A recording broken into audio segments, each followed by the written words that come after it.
olti ariq men tug'ilgan yurt, dunyo ko'rgan, dunyo bilgan yurt. Hazrat Xizr nazar qilgan yurt, menga yurtdosh Anvar Obidjon. Hayrat bilan boqib hayotga, oshno bo'lib qalam davodga, berdi sayqal adabiyotga mohir naqqosh Anvar Obidjon.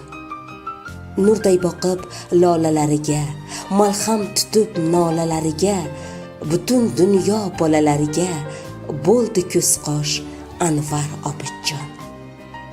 Ona yer deb yozdi ilk kitob, Bahrom hikoyasi nur oftob, masxaraboz bolasi shitob, elda talosh Anvar Obidjon. Olti ariq hangomalari, meshpolvonning jangomalari, el dardiga qayishgan bari, mehrga bosh Anvar Obidjon. Tushdi ba'zan futbol payiga, yetayin deb zavq shavq tagiga, o'q o'tmaydi bolakayiga, sabr bardosh Anvar Obidjon. Ona yurt ham etmadi maqtal, orden unvon berdi galmagal, arzir endi qursalar haykal, iymonga toj Anvar Obidjon. Borin nisor etdi xalq uchun, elga berib borlig'in butun, 75 ga kirardi bugun, xalqqa yondosh Anvar Obidjon. Ustozim deb jo'sh urib qonda, bir so'z aytay shu qutlug' onda, quyosh bitta O'zbekistonda, o'sha quyosh Anvar Obidjon.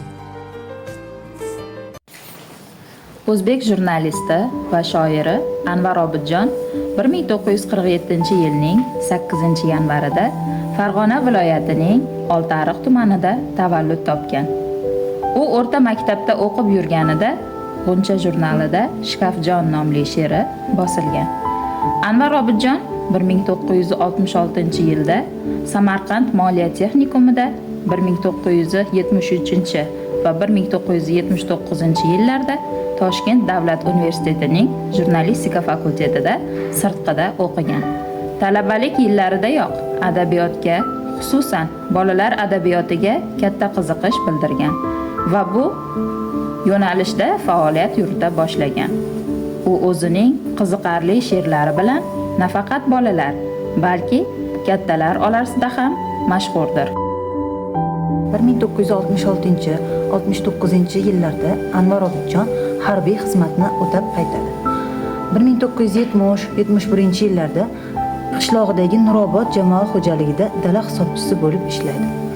Keyinchalik 1971-76 yillarda tumandagi Paxta uchun gazetasida adabiy xodim, bo'lim mudiri lavozimlarida faoliyat yuritadi.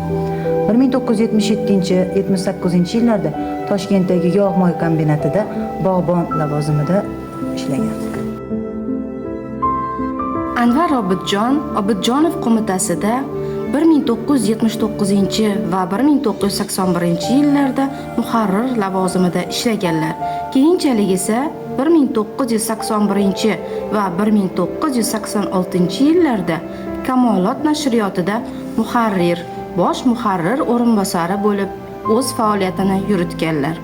1986 va 1987 yillarda Yulduzcha nashriyotida bosh muharrir, keyinchalik 1988 yillarda esa Yosh kuch jurnalida adabiy xodim, 1988 va 1989 yillarda Mushtum jurnalida bo'lim mudiri, 1989 va 1998 yillarda Cho'lpon nashriyotida bosh muharrir, direktor bo'lib ishlaganlar.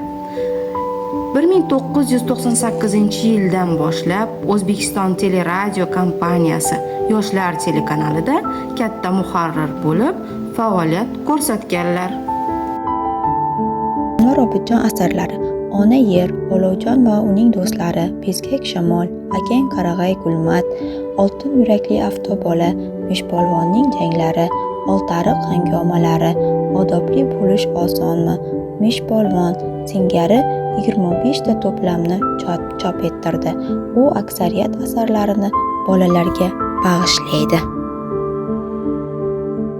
Bulardan tashqari adibning Qo'ng'iroqli yolg'onchi, Pahlavonning o'g'irlanishi, Anvar Obidjon so'nggi yillarda Ramazon va Gulmat hangomasi, Alisher ila Husayn yoki Uch dono va o'g'ri, To'tiqush, Topsang hay hay kabi qissa, pyesa va she'r dostonlarini ham yaratdi.